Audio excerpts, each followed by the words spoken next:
atau menonton TV, saudara, banyak kejadian yang membuat hati kita sedih. Tidak usah jauh-jauh, di Amerika aja, kita tidak usah berbicara seluruh dunia.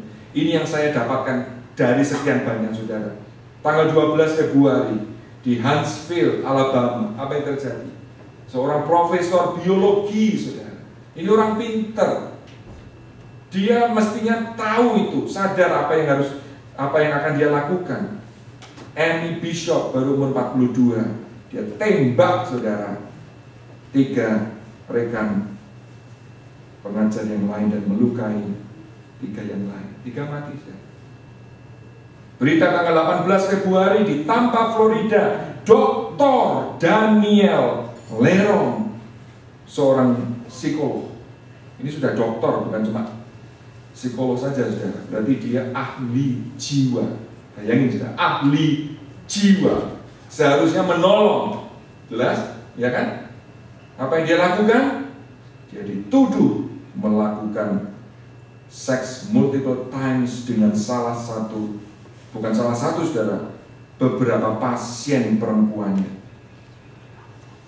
Dan yang menjengkelkan, dia bill, saudara, insuran mereka 1.400 untuk session yang dia lakukan seperti itu, saudara.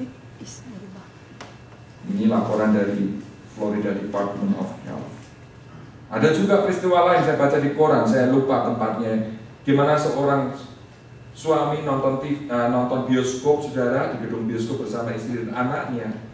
Tiba-tiba izin sama istrinya, aku mau ke restroom. Rupanya, saudara, dia lihat itu ada salah satu penonton perempuan yang meninggalkan bangkunya. Dia tahu wanita itu ke restroom. Lalu dia izin istrinya, saya mau ke restroom. Apa yang dia lakukan? Ternyata perempuan yang juga ke restroom itu di tempat yang sepi diperkosa, saudara. Ini di lingkungan gedung bioskop. Habis gitu, saudara, dia kembali lagi duduk di samping istrinya, seakan-akan tidak terjadi apa-apa. Bayangin, saudara, duduk lagi di samping istrinya. Nah, syukurlah pria ini kemudian ketangkep karena istrinya juga curiga, ke restroom kok lama sekali. Bayangin, itu hati nuraninya bagaimana itu, saudara? Lagi pergi dengan istrinya sendiri. Dan banyak, saudara, bisa kita baca, bisa kita saksikan di TV, bagaimana relasi manusia itu udah diwarnai dengan keegoisan, dilandasi dengan hawa nafsu sendiri. Saudara, itulah sebabnya waktu Yesus datang ke dunia, Yesus itu bukan cuma bilang, ayo kamu kalau nanti mati masuk surga. Tidak, saudara.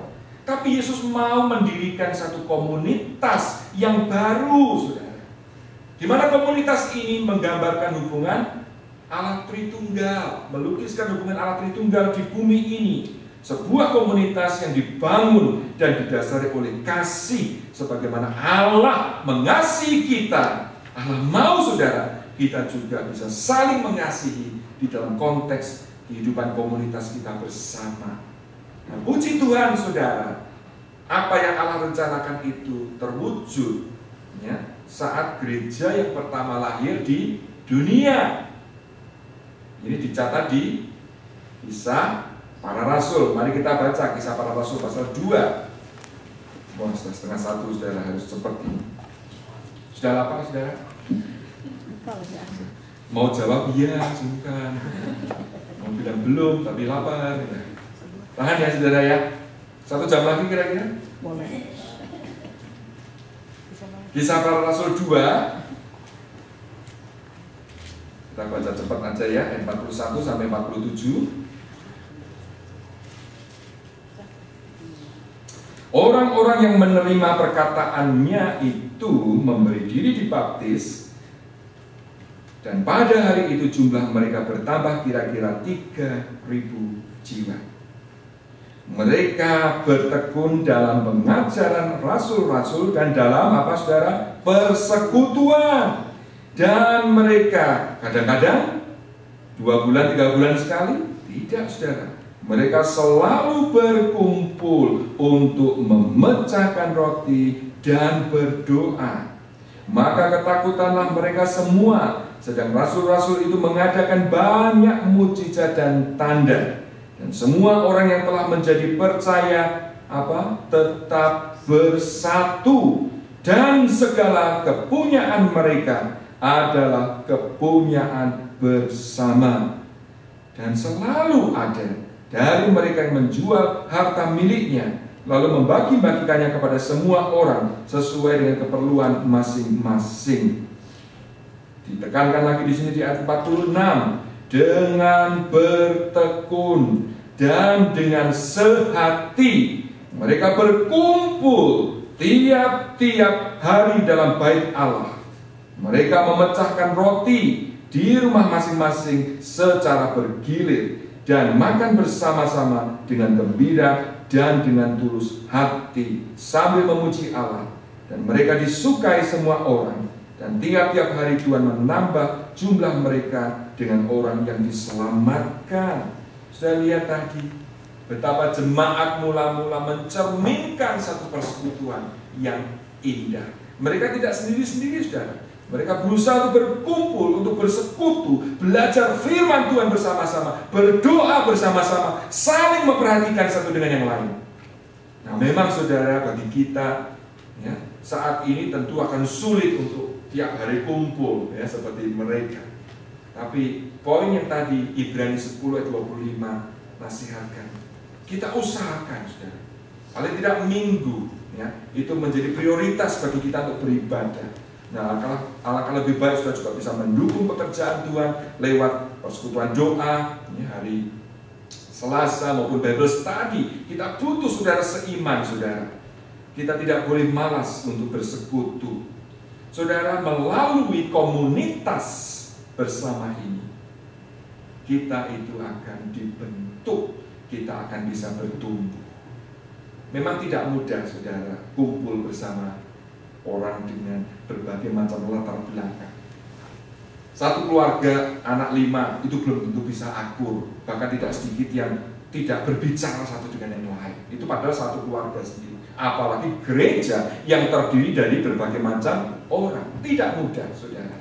Tapi justru disitulah Tuhan mau kita itu dibentuk, saudara. Seperti kata Amsal 27 ayat 17, besi menajamkan besi, orang menajamkan sesamanya. Sudah di gereja itu ada macam-macam orang, kecuali di sini ya, di sini baik semua. Ya, ini kita bicara dengan gereja di sono-sono, saudara ya. Ada tante yang manis ya, tapi ada tante cerewet. Ada om yang pengertian, tapi ada om yang bawel.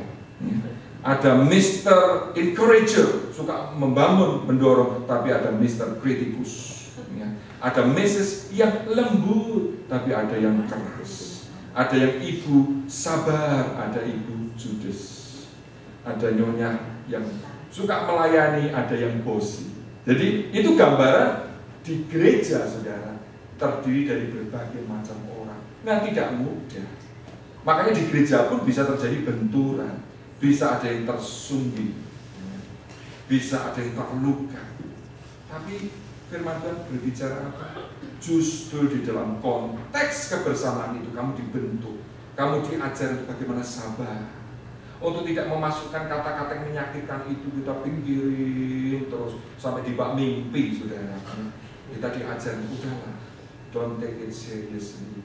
Ya, orang itu belum dewasa dalam iman, jadi kalau bicara mungkin kurang hati-hati ya. Jadi kita diajar, saudara, untuk belajar mengerti orang lain, untuk belajar bersabar, untuk diajar mengampuni, dan juga saudara di dalam konteks kebersamaan ini kita diajar untuk saling memperhatikan, saling melayani, saling membangun, saudara. Sehingga apa?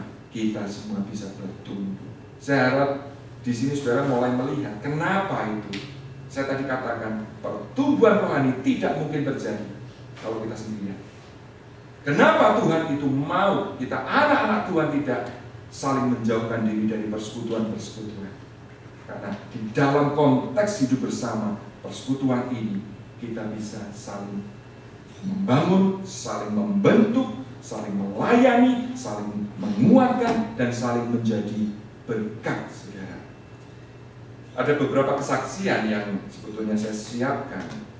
Masih bisa bersabar? 5 menit lagi? Bisa, ya. Saudara, dunia kita seperti saya tadi singgung, penuh dengan orang-orang yang kesepian,